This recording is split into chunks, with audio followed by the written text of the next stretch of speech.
Fabien Moine, bonjour. Bonjour Marc.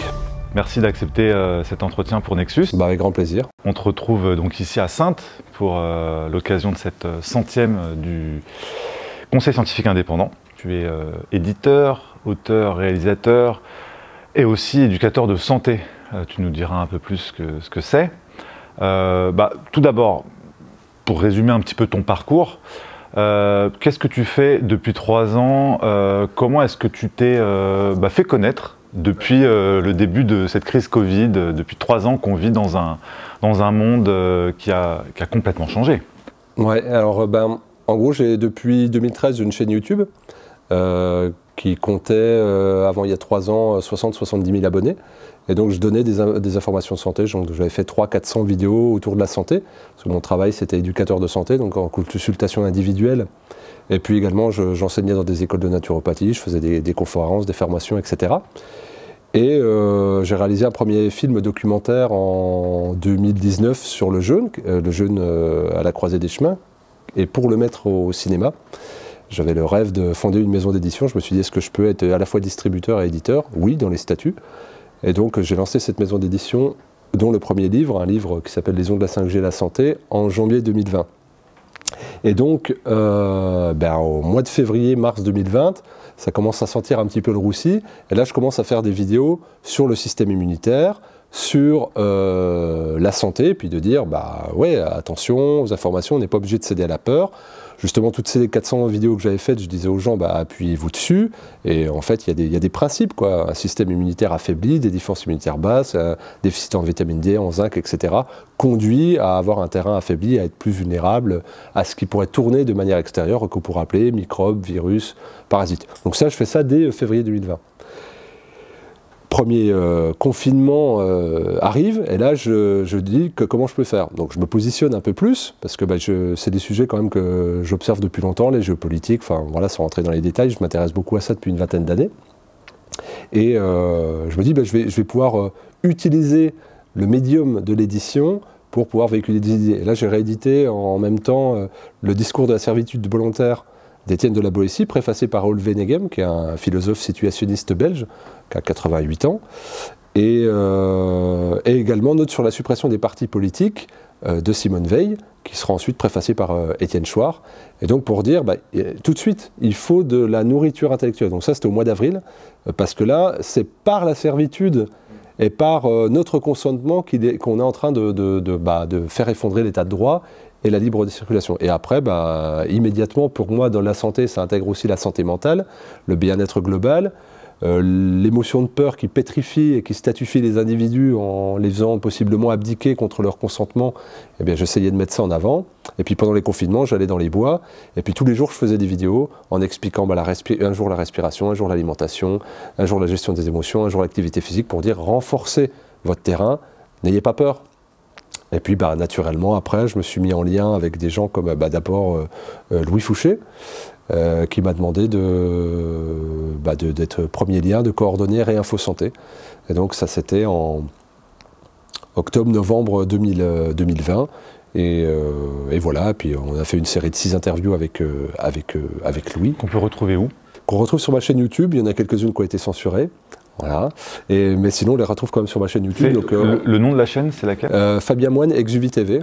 Donc voilà. Et qui est à la fois ma chaîne perso d'éditeur, puis également de tout ce que je fais dans l'édition.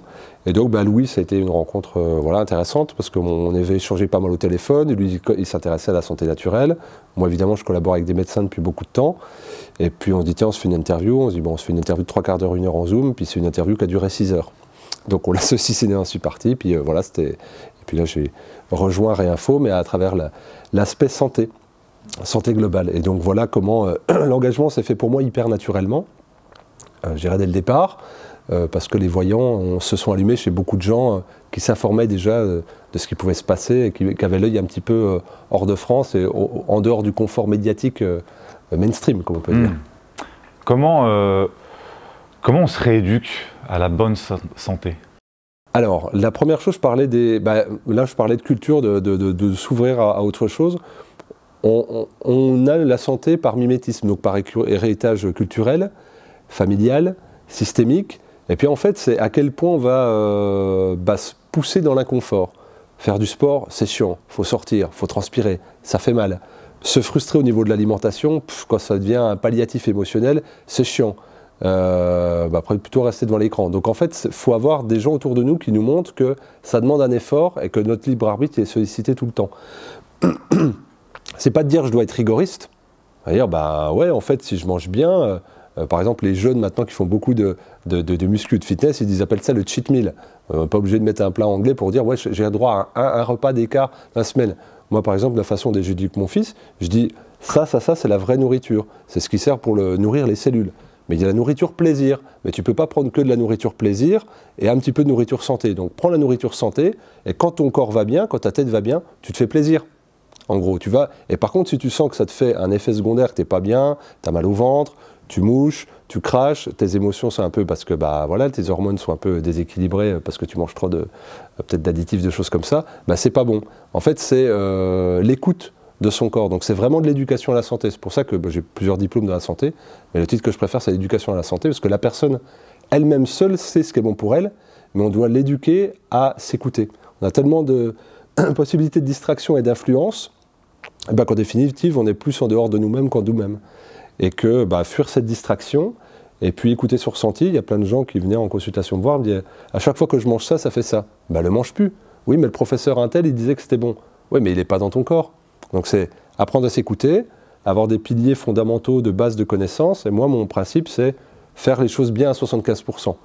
Dormir correctement, manger correctement, faire l'activité physique correctement, gérer correctement ses émotions. Ça ne veut pas dire être excellent, ni très bien, juste bien. Ça ne met pas la pression comme ça. Je fais des trucs cool, je fais un écart, je suis avec les copains, j'ai bu du rosé, j'ai fait la fête pendant 2-3 jours, on s'est retrouvés, ça faisait 20 ans qu'on ne s'était pas vus, on a fait la teuf, c'est pas grave. Mais avant, si tu savais, tu te fais une petite diète de 2-3 jours avant, puis tu vas reprendre tranquille après. Tu ne peux pas être tout le temps dans le plaisir, tu ne peux pas être tout le temps dans la jouissance et dans l'extérieur. Prépare ça comme un effort physique et récupère comme un effort physique, parce que c'est un effort physique que tu as demandé à ton corps. Et comme ça, tu ne te mets pas la pression, tu ne te culpabilises pas, tu ne te punis pas non plus, et ça te permet en plus, quand tu es en lien avec les autres, de faire passer des infos de santé parce qu'ils ont vu que tu n'étais pas quelqu'un d'austère. Donc la conception de la santé, pour moi, c'est ça. Alors vu que la plupart d'entre nous, et de ceux qui nous écoutent, j'imagine, on est tous la plupart des citadins. On a tous vécu dans une vie très moderne, avec une nourriture très transformée. Bon, voilà, on a un vécu qui a des fondements de santé assez mauvais. Au niveau de la nourriture, du sommeil, des ondes dans lesquelles on baigne, etc. etc. Puis passé un certain âge, beaucoup veulent retrouver la santé. Qu'est-ce que tu conseilles aux gens de faire pour se remettre dans une trajectoire de santé? Par quoi est-ce qu'on doit ou est-ce qu'il faut commencer, ou est-ce que tu suggères de commencer pour peut-être, je sais pas, se détoxifier, retrouver du dynamisme, rebooster son immunité? Il y a des fondamentaux peut-être qu'on connaît, mais qui seront bien de rappeler, et peut-être d'autres aspects que l'on connaît moins et que tu pourrais éventuellement nous partager. Alors il y a des gens, comme tu le dis, qui vont être pléthoriques, qui vont faire de l'excès, donc ceux-ci, la première chose, ce ne sera pas de faire, mais de défaire. Puis il y en a d'autres qui sont en manque, notamment de micronutriments, donc eux, il faudra faire. Donc déjà, regardez le profil, il y a des gens qui mangent bien, mais qui outre-mangent, qui grignotent et qui en plus picolent un peu, fument un peu. Donc voilà, tu dis là c'est trop. Puis il y en a d'autres qui vont être dans je mange juste pour m'alimenter, puis je m'en fous. Donc là, eux, ils sont en carence profonde. Alors il y a des choses en fait qui ne vont pas demander à révolutionner. C'est de dire, par exemple, le gluten moderne, je précise parce que sinon je ne veux pas détailler dessus, il est inapte à la consommation humaine, point. Il n'y a même pas à discuter là-dessus, ça a tellement été trafiqué que ça crée des intolérances, des phénomènes d'intolérance alimentaire avec des gestions d'IgG, d'IgH, des anticorps, on va dire, qui parasitent on va dire, l'ensemble du métabolisme. Et donc, eh bien, à ce niveau-là, c'est déjà de l'enlever. Il y a tellement de céréales avec lesquelles cuisiner qui sont bonnes aujourd'hui, et ça passe. Comme quoi? Vous avez le petit épeautre, vous avez le sarrasin, vous avez le quinoa, tous ces dérivés-là qui permettent d'avoir des palliatifs tout à fait confortables. Pour les produits laitiers, c'est au minimum enlever le lait de vache pasteurisé, au minimum du minimum, quoi. C'est le truc, on sait que c'est impropre à la consommation humaine, on n'a pas la lactase, l'enzyme pour digérer le lait correctement, c'est un aliment de croissance pour le veau, on a fini notre croissance, on n'est plus des veaux, la démonstration a été faite, la moitié de la population mondiale est intolérante au lactose, n'en boit pas, il n'y a pas de carence de calcium. Donc déjà, c'est dire, là, ça nous c'est deux aliments qui nous congestionnent à fond. Supprimer le grignotage, ça sert à rien. En fait, on digère tout le temps, donc quand tu parlais de détoxination, on ne peut pas détoxifier par le fait. Si on est tout le temps en apport, on n'a pas l'énergie nerveuse pour consacrer du temps à la détox. Donc enlever le grignotage et enlever le sucre raffiné et les aliments industriels. Donc là, ça paraît presque du bon sens. Et bien déjà là, on va remettre de la vie parce que je vais remettre des fruits, je vais remettre plus de légumes, je vais remettre des produits qui sont non transformés, bruts, comme des céréales brutes sans gluten, ou dans lesquels il y aura plus d'acides aminés, plus de protéines. Et puis on peut rajouter des éléments hyper nutritifs, qu'on peut appeler des super aliments, qui peuvent être par exemple les graines germées. Ils sont hyper ludiques à faire sur un coin de table. Ça germe en 3 jours. Si vous avez des enfants, ils adorent. Comme tu le dis, si on est citadin, ça nous ramène un petit peu de verdure dans la maison. Et là, on explose le potentiel nutritionnel et on a des choses qu'on n'a pas à quasiment 0 €. Si on a une petite centrifugeuse, on peut même faire des petits jus verts. Et là, c'est des petits shooters de micronutriments. Faire gaffe à l'eau qu'on boit, pas pour prendre l'eau du robinet, on achète un petit filtre à charbon qu'on met dans une carafe qui nous dépollue le truc, et puis on a de la bonne eau, on a des micronutriments, on commence à avoir plus de vie dans l'assiette avec des fruits et des légumes, des petits oléagineux comme les noix de Grenoble, les amandes, etc. Et puis ça roule, et puis petits poissons gras, macro sardines à rang, des œufs de qualité biologique, et déjà là on est franchement bien. Et c'est pas grandement frustrant, on ne parle pas de faire en jeûne, on ne parle pas de faire de jeûne intermittent, on ne parle pas d'austérité, je ne parle même pas de calories quand je parle de ça. Mais déjà ça, on va arriver à vraiment un mieux-être. Puis après, l'activité physique, là par exemple, c'est la période idéale pour aller marcher. On va dans les bois, on prend un coup le RER, tac, on est tout de suite dans une forêt, on marche, on respire, on se pose, on prend justement des fruits, une petite gamelle, on fait un pique-nique, on revit, puis en ce moment-là, on va avoir d'autres discussions. Et puis on sera moins tenté par se resservir et tout parce qu'on n'est plus à la maison, de l'alcool, peut-être trop, et puis ça va bien. Et on y va comme ça, puis en fait c'est des cercles vertueux. Moi je me suis rendu compte quand j'ai eu beaucoup de personnes qui avaient de multiples addictions en consultation, la clope, l'alcool, voire les joints, parfois même les antidépresseurs ou même d'autres drogues stimulantes ou les boissons, énergétiques, ces choses-là. Donc la personne, elle se dit, le mec il va me juger, il va me trancher la tête, quoi. Et je dis, donc, parmi ces 4-5 addictions, laquelle est la plus forte? Et la personne te la sort direct, parce que les gens sont pas bêtes. Je dis, tu la touches pas, je te demande même pas de réduire, t'enlèves les autres. J'ai pas eu une fois un échec. Pourquoi? Parce que je lui ai pas fait la morale. Je dis, tu la gardes, tu fumes ce que tu veux. Souvent c'était la clope qui était gardée. Les gens enlevaient le café, les gens... Aujourd'hui, combien de café tu en bois 6 par jour, combien sont importants? 3, en dessous c'est chaud. Parce qu'il y a le café avec les collègues, pour moi c'est important. Il y a le café avec ma femme, le matin on parle et tout, c'est important. Et puis l'autre à la pause de midi où je me détends, je fais le vide avant de repartir. Ok, mais les 3 autres, c'est déjà la moitié que tu enlèves. En fait, tu prends comme ça, et tu te rends compte que tu ne te mets pas en victime parce que tu n'es pas en train de te faire un procès. Tu es juste en l'expression de ton ressenti. Et moi je négociais jamais, et jamais les personnes sont revenues en arrière. Et je parlais de cercle vertueux, de la même façon que le toxique amène au toxique, le café amène la clope amène un alcool, etc., etc. Il y a des cercles vertueux.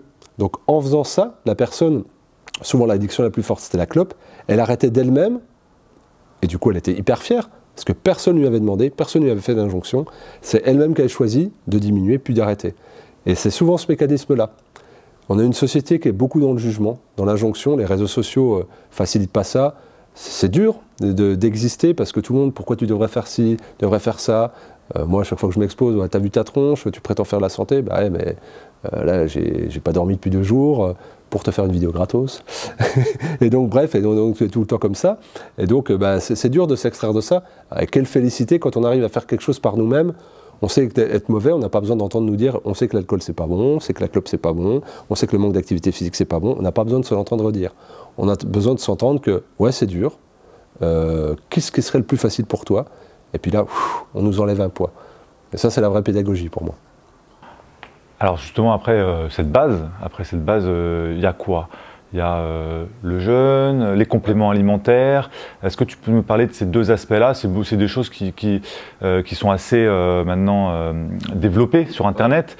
On parle du jeûne assez facilement. Quels sont les intérêts? Quelles sont les limites? Et pareil, les compléments alimentaires, quels sont les intérêts? Quelles sont les limites? Qu'est-ce que tu en penses? Les naturels, les synthétiques, lesquels il faut prendre, lesquels il faut éviter? Alors moi, de formation, je suis hygiéniste. Donc c'est la branche, on va dire, orthodoxe de la naturopathie. Voilà, j'assume. Donc mon maître, c'est Désiré Mérien, qui a 88 ans aujourd'hui, qui est hygiéniste depuis les années 60, qui a accompagné 30 000 jeûneurs, qui a écrit une vingtaine de livres sur l'hygiénisme. Et voilà, c'est mon maître. D'ailleurs, c'est pour ça que je le réédite dans ma maison d'édition. Quelqu'un dont je suis très proche. Et justement, c'est la condition naturelle de l'humain, c'est la pleine santé, la bonne santé. Nous en avons été écartés par des mauvais choix. Par les exemples que nous avions donnés précédemment. Donc pour moi, les compléments alimentaires, ça va être un palliatif à la condition que ça ne soit pas une urgence. Je vais mettre de côté l'urgence. De la manière dont j'ai présenté d'être éducateur de santé, c'est pour ramener la personne au bon sens, vers ce qui est bon et adapté pour elle. Et donc le jeûne peut en faire partie. Donc moi j'ai accompagné plus de 1000 personnes en jeûne, essentiellement à l'eau. Après avoir été formé par Désiré, j'ai formé des dizaines et des dizaines d'accompagnateurs de jeûne aussi. Donc ça paraît très protéiforme parce que par rapport à ce que je fais. Mais c'est pour moi la base de revenir à une essence, qu'elle soit d'information ou du corps. C'est pour se connaître, il faut aller aussi dans ces zones de profondeur, à la fois physiologiques mais également émotionnelles. Si on estime qu'on grignote, qu'on mange pour étouffer nos émotions, en supprimant l'alimentation en jeûnant, forcément ces émotions qu'on étouffe vont rejaillir. Et c'est pour moi, par les émotions mal gérées, qu'on tombe malade. C'est comme ça qu'on se stresse, c'est comme ça qu'on compense avec des addictions, c'est parce qu'il y a des trucs étouffés en nous. Et donc le jeûne me permet à la fois ça, donc j'accompagne des jeûnes avec une personne qui est formée en analyse transactionnelle, même si on ne fait pas de la thérapie sauvage, et puis qu'on laisse les émotions sortir, et qu'on constate ce travail d'élimination cellulaire à travers les émonctoires que sont les poumons, le foie, les intestins, la peau et les urines. Et donc ça sort, et comme je disais tout à l'heure, quand on enlève le grignotage, on donne plus de ressources énergétiques au corps pour qu'il ne soit plus dans la fonction assimilation, mais dans la fonction élimination. Donc le fait que les hygiénistes, nous prenons le jeûne au repos, tranquille, on en fait trop tout le temps, toute la journée. Pose-toi, t'es chez toi, si tu es possible, va chez des amis à la campagne, prends des bouquins légers, fais des petites déambulations dans la nature, allonge-toi, bois des jus, bois de l'eau comme tu le sens, quelques jours, fais-toi accompagner si c'est plus, parce que ça reste quand même quelque chose qui est naturel, mais nous évoluons aujourd'hui dans un environnement naturel et nous mettons dans notre corps des choses non naturelles, mais ça fait partie du processus de la nature. Les enfants, les animaux jeûnent spontanément. Ils ne connaissent pas le jeûne. De la même façon que les animaux se purgent, ils n'ont pas de diplôme de plante médicinale. Et donc on accompagne ce mouvement-là, et c'est extrêmement vertueux. C'est pour ça que j'avais fait un film documentaire sur le jeûne en 2019, pour le mettre au cinéma, pour faire des débats, pour faire connaître cette pratique-là, dans lequel il y a des médecins, il y a des chirurgiens, des accompagnateurs de jeûne bien sûr, mais il y a le doyen de la faculté de médecine de Nice aussi, pour montrer qu'il y a une vraie coopération autour du jeûne, et que c'est pas quelque chose, c'est pas une élucubration, c'est quelque chose qui est éthéré.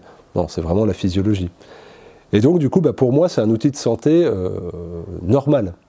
Les compléments alimentaires, quand on parle de là, moi, ceux que je recommande, c'est les petits jus, les jus verts ou les graines germées. C'est-à-dire des compléments naturels qu'on crée, que l'on maîtrise, qui sont adaptés à nous. Bien sûr, pour des gens qui sont très carencés ou qui ont des petites décompensations, il faudra aller sur d'autres choses. Par exemple, des gens qui ont des déséquilibres hormonaux, peut-être que des suppléments en acides gras oméga 3 concentrés, adjuvés avec du zinc ou du manganèse, peu importe, voilà, je donne des exemples en porte-pièce, ça peut être bien. Mais dans l'hygiénisme, la notion de remède n'existe pas. Donc je préfère moi les mettre de côté quand je les ai recommandés. C'est-à-dire que prendre la vitamine C, de la vitamine D, du magnésium, du zinc, etc., de manière un petit peu trop importante ou... Trop chronique plutôt. Trop chronique. Ouais. Pour moi, c'est pas adapté parce que le vitamine D, expose-toi au soleil. Les acides gras, mange suffisamment de gras. Si on manque de soleil dans certains pays ou... Ah ça, si on dans certains pays. Alors, l'avantage, la nature est bien faite. Par exemple, les personnes subsahariennes stockent moins longtemps et moins la vitamine D, mais elles ont plus de soleil. Les personnes qui vivent vers les pôles dans les pays nordiques stockent plus longtemps la vitamine D, mais en ont moins. L'Académie de médecine avait dit qu'on était, qu'on était en France 80% carencés en vitamine D. Ouais. Est-ce qu'il faut reprendre la vitamine D? Et sous quelle forme? Oui. si on ne s'expose pas de manière naturelle. C'est-à-dire là, il faisait beau, hop, tu vas en t-shirt, tu exposes ton corps, et surtout, tu ne mets pas de détergif après, de savon abrasif. Donc c'est vrai que la plupart des gens sont carencés en vitamine D, et on l'a vu d'ailleurs pendant l'épisode Covid, où il y a beaucoup de gens qui faisaient des Covid tankés, parce que ils avaient une vitamine D dans les godasses, et tu les supplémentais avec le zinc, justement, ça remonte. D'où le fait que j'avais fait aussi des vidéos sur la vitamine D, mais en fait, parce qu'on s'est extrait du contexte naturel. D'où le fait que l'hygiénisme, c'est mimer les lois de la nature. Donc si tu t'extrais des lois du vivant, faut t'adapter, et si tu vis artificiellement, consomme des compléments alimentaires synthétiques, quand bien même ils seraient étiquetés naturels, ils sont quand même fabriqués de manière industrielle, pour t'équilibrer. Mais, on va dire, physiologiquement, naturellement, on ne devrait pas en avoir besoin. Donc ça, c'est l'idéal. Partant de là, il y a quand même une réduction de la teneur micronutritionnelle des aliments. On sait que dans les années 50, il y avait 20 fois plus d'oligo-éléments, de vitamines, de minéraux dans les végétaux. Aujourd'hui, on use les sols, on les rince, même en bio, on cueille précoce pour que ça soit bien stocké. Donc on use, on sélectionne aussi, non pas pour la teneur nutritionnelle, mais pour la facilité à se stocker, à se conserver, à être bien dans les cagettes. Donc pas pour ça. Donc on a une déperdition micronutritionnelle, et le stress fait qu'on est plus oxydé aussi. Donc il y a ce pragmatisme-là à avoir. Le message que je voudrais passer, c'est déjà remettez-vous dans un axe d'élan du vivant en circulation avec la nature. Buvez de la vraie eau, soyez au contact du soleil, ne soyez pas trop abrasif sur votre peau, ou pire, faites du brossage à sec, mais mettez pas de détergif. C'est un ensemble de modes d'hygiène de vie. Et, comme je l'ai dit, le but, c'est pas de se faire mal et de jouer à la roulette russe ou de jeter une pièce en l'air. Et s'il y a besoin de compléments alimentaires de manière temporaire, oui. Si par contre vous devez faire de manière chronique, peut-être qu'il y a un souci, il faut vous poser une question sur l'ensemble de votre hygiène de vie. Mon discours est plutôt celui-là. Pareil, on ferme la porte à rien, mais on essaye de revenir quand même à une essence salutaire. Le jeûne, est-ce que c'est adapté, conseillé à tout le monde? Non, c'est parce que dès l'instant qu'on va toucher à la physiologie du corps, eh bien, on va mettre en mouvement des principes, notamment de détoxination. Comme j'ai parlé tout à l'heure des émonctoires, les gens qui ont des problèmes de reins, ça sera déconseillé. Des problèmes pulmonaires, ça sera déconseillé. Les problèmes de pathologie cardiaque aussi, parce qu'en fait, qu'est-ce qui va faire qu'il va y avoir plus de toxines concentrées dans le sang, donc le cœur va pulser plus vite pour les évacuer par les poumons, par les reins. Donc s'il y a une pathologie cardiovasculaire, c'est pas bon. Les gens qui ont des troubles du système nerveux avancé, Parkinson, Alzheimer, épilepsie, voilà, ce sont des choses à ne pas faire. Des syndromes de Gilbert très forts, c'est-à-dire anomalies au niveau génétique, au niveau du foie. Troubles psychiatriques, parce qu'il peut y avoir une décompensation aussi à ce niveau-là. Voilà, essentiellement, mais le but c'est vraiment pour ça de se faire accompagner. Il y a eu quand j'avais fait ce documentaire, je l'avais appelé Le jeûne à la croisée des chemins, parce que je voyais un engouement, puis des gens qui disaient je te contradique le jeûne, et ils faisaient quand même. Et ils pouvaient se mettre en danger, et parfois ils se mettaient en danger. Et c'était aussi de dire, là on doit faire la médecine intégrative, parce qu'on a besoin de tous communiquer. C'est-à-dire moi j'ai besoin du médecin, j'ai besoin des fois pour qu'ils me disent est-ce que cette personne-là, tu peux me dire si elle peut jeûner? Et donc fait des analyses médicales, le médecin dit tu peux jeûner. Ça c'est du bon boulot, c'est du vrai bon boulot. Mais on ne peut pas empêcher les gens de jeûner, donc c'était aussi un appel à la médecine de dire emparez-vous de cette question-là, qu'on fasse du vrai bon travail intelligent, de prévention, et puis d'accompagnement, de non-mise en danger potentielle. Et c'est ce qui se produit.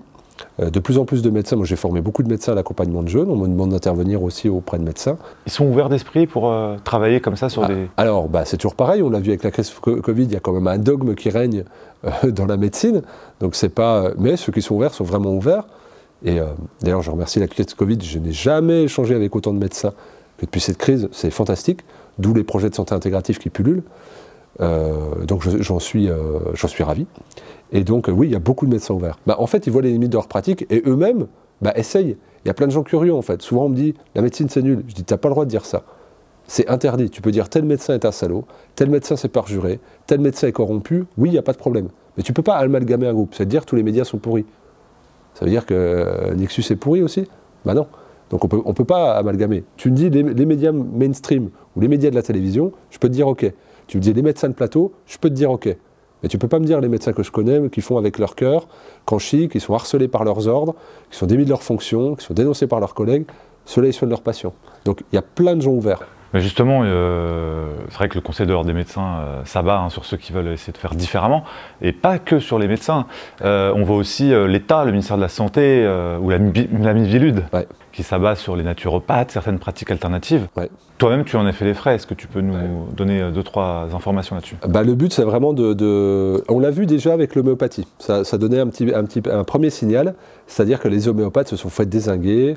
Il y a eu un truc médiatique, on la dérembourse. Bah ouais, la charlatanerie de la médecine mise de côté.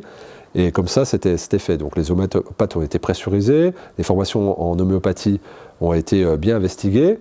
Et puis en fait, là, il y a un déficit de confiance dans la médecine, puis surtout, on est en train d'appauvrir volontairement la médecine, c'est-à-dire on ne forme plus assez de médecins, on dégoûte les médecins de lettres, on les sous-paye, on ferme des services, on ferme des hôpitaux, on ferme des lits, enfin bref, c'est une déliquescence complète.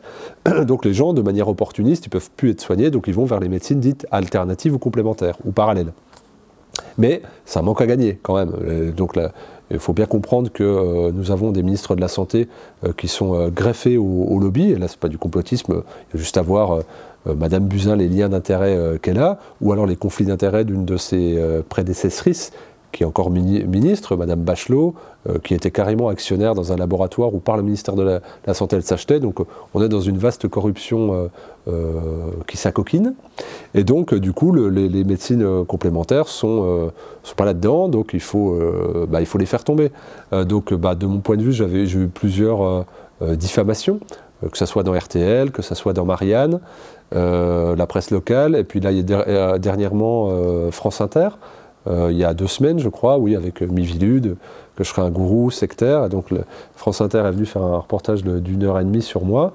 Dans une conférence, on me disait que j'étais un gourou sectaire. Le titre de la conférence, c'était « La naturopathie et la médecine main dans la main ». Conférence publique gratuite. J'explique aux journalistes, je dis, en général, une secte, elle se cache, elle fait payer, et puis elle dit que c'est elle-même la seule solution. Donc, quand là je dis médecine et naturopathie main dans la main, je peux dire que je n'ai pas la solution. Et donc il n'y a pas grand-chose, on essaye de diffamer, mais le but c'est vraiment faire toutes les têtes qui dépassent. Plusieurs personnes qui en font les frais, pour dire, amalgamer, derrière la naturopathie se cache peut-être la phytothérapie, l'aromathérapie. On est en train aussi d'interdire le yoga dans les écoles, qui arrive à s'installer. On est en train de dire que le yoga est une secte, c'est un truc de fou, mais de la même façon que la permaculture est mise sur surveillance des sectes, que le survivalisme aussi. Mais en gros, chaque élément ou approche qui vous ramène à vous, à une forme de souveraineté, de réappropriation et d'écoute, je misais sur l'écoute du corps tout à l'heure, eh bien ça c'est pas bien. N'écoutez pas votre corps, écoutez-nous, nous avons des traitements sûrs à 95% sûrs et efficaces, on sait comment vous protéger, on sait comment protéger les autres, on sait comment vous devez vous nourrir, on sait comment vous devez vous alimenter, faire ci, faire ça, vous occuper de votre santé. Le système immunitaire, il est meilleur artificiel que naturel. Ça a été changé dans les manuels de biologie de collège, et il y a 1 an. Et donc, ça, c'est un totalitarisme intellectuel. Et évidemment, toute forme de voix dissonante, personne n'a la vérité. Ce matin, j'ai fait une intervention, j'ai dit, il n'y a pas de vérité, il n'y a que des histoires. Et pour moi, étalons nos connaissances, nos subjectivités, faisons confiance à la personne qui se confronte à ces informations, qui les recoupe, qui a du bon sens, puis qui va séparer le grain de l'ivraie. Elle va peut-être expérimenter, elle va voir qu'un truc ça marche, un truc ça marche pas. Quelque chose qui marche pas, ça survit pas. L'homéopathie, ça a plus de 200 ans. Ça marchait pas, ça serait tombé tout seul. C'est ce que je dis, si ça supporte pas l'épreuve du temps, c'est que c'est daubé, quoi. Et donc là, on en est là, une lutte, mais que d'un côté, quelque part. La plupart des naturopathes sont pour le fait de tendre vers une collaboration. C'est ce que je fais depuis des années. J'ai été formé par un biologiste.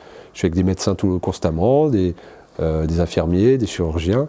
Et c'est vraiment ça vers quoi ils tendent. Mais évidemment, le pouvoir, au moins le pouvoir économique, mais qui devient un pouvoir idéologique, c'est donné pour ordre de discréditer toute forme de dissensus. Alors ces deux jours à Saintes, on a pu se réunir avec beaucoup d'intervenants, il y a eu des tables rondes, il y a eu des échanges, beaucoup de partages. Tu en tires quel bilan? La joie. De toute façon, tu regardes dehors, les gens sortent avec le sourire. Et ça, c'est le premier indicateur de santé pour moi. C'est la joie. C'est clair. Donc là, je vois des gens joyeux, je vois des gens positifs, des gens qui ont envie d'eux. Moi, ce que j'ai ressenti, l'intention que j'avais mise en venant ici, c'était la célébration. C'est-à-dire quelle réussite d'avoir fait 100 rendez-vous hebdomadaires sur la science, en faisant justement se confronter des personnes qui ne se connaissaient peut-être pas au départ, qui peut-être n'avaient pas toujours le même point de vue, mais qui rentraient en dialogue, comme une agora scientifique. Ça, c'est formidable, c'est un travail de dingue. Il faut vraiment rendre hommage au Conseil scientifique indépendant. Donc pour moi, c'est une félicité et une exemplarité. Et puis, dans toutes ces interventions qu'il y a eu avec les politiques, les médias, la science, l'art, de voir qu'on peut refaire société autrement, dans la bienveillance, il n'y a pas eu de problème. 1800 spectateurs, petit bug technique, petit décalage, tout le monde s'en fout. Hier soir, ça a fini dans la joie, en musique. Ouais, on a fait les choses très sérieusement, mais on ne s'est pas pris au sérieux. Et moi, ça me regonfle, parce qu'on est tous pris dans nos projets, que ce soit les médias, que ce soit l'édition, que ce soit les chercheurs scientifiques, que ce soit les gens qui communiquent. C'est âpre, c'est dur quand on a quelque chose à cœur et puis que on est bloqué pour le faire. Puis le nerf de la guerre, c'est le pognon, on n'en a pas, donc on se démultiplie pour combler les postes. Donc on est fatigué, on est épuisé.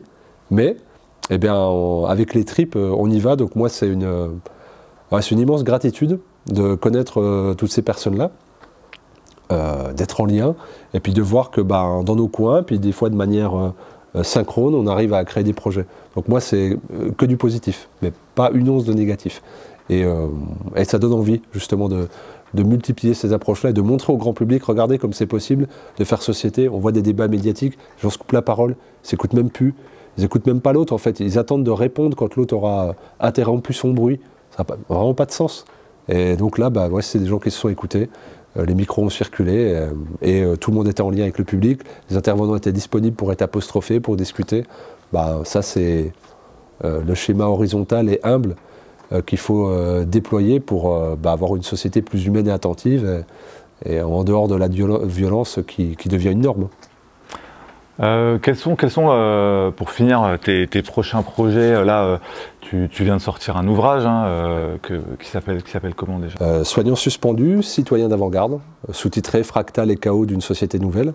Où justement, c'est ce que je parlais là, on a besoin d'aller vers quelque chose qui est quand même plus humain.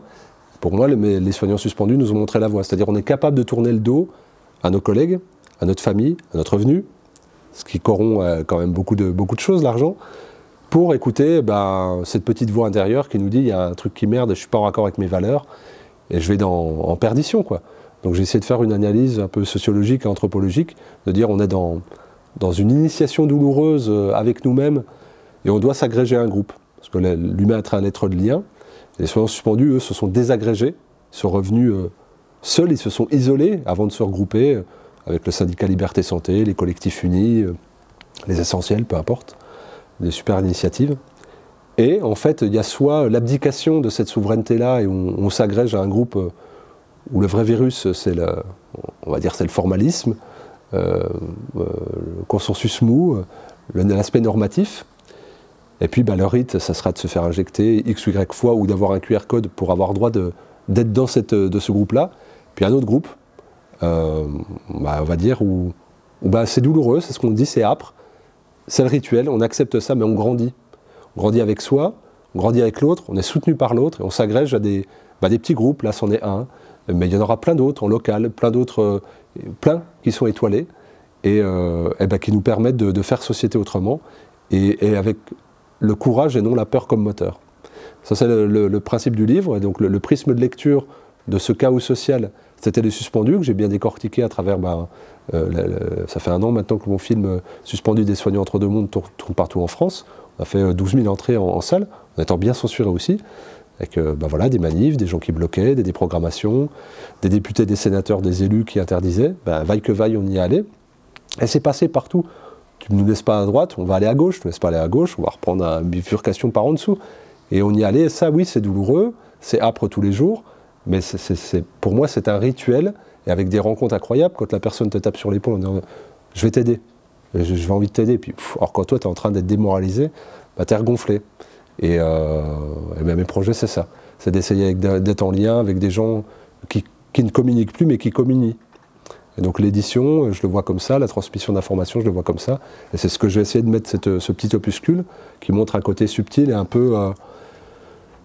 essayer de mettre de la conscience dans ce chaos. Et pour moi, il n'y a pas de crise financière, il n'y a pas de crise sanitaire, il n'y a pas de crise énergétique, il n'y a pas de crise climatique, il y a une crise spirituelle, c'est-à-dire de relation au vivant qui s'est complètement perdue, où on doit détruire énormément pour avoir un petit peu. Et donc, où sont nos valeurs, notre morale et notre sacré en nous? C'est le moment justement de se mettre en lien avec lui intérieur et de se mettre en lien avec les personnes qui ont des valeurs identiques et puis d'œuvrer ensemble. Merci beaucoup Fabien. Est-ce que tu peux dire à ceux qui nous écoutent où est-ce qu'on peut te retrouver éventuellement sur les réseaux? Alors j'ai 2 chaînes YouTube. La chaîne principale c'est Fabien Moine Exuvie TV. J'en ai une autre Exuvie Santé. Voilà, où je publie quasiment toutes les semaines sur les deux. Puis le site de ma maison d'édition exuvie.fr, exuvie.fr. On retrouve tout un tas d'ouvrages. Là, comme ici, Vincent Pavant, Mehdi Belhadj-Kassem, le docteur Louis Fouché. Enfin voilà, tout un tas de personnes et puis beaucoup d'autres sur des médecins, un tas de choses joyeuses dans la joie. Le message est passé. Merci beaucoup Fabien pour tes précieux témoignages, tes échanges, tes informations et on espère te retrouver très bientôt. Avec plaisir. Merci à Nexus. Merci.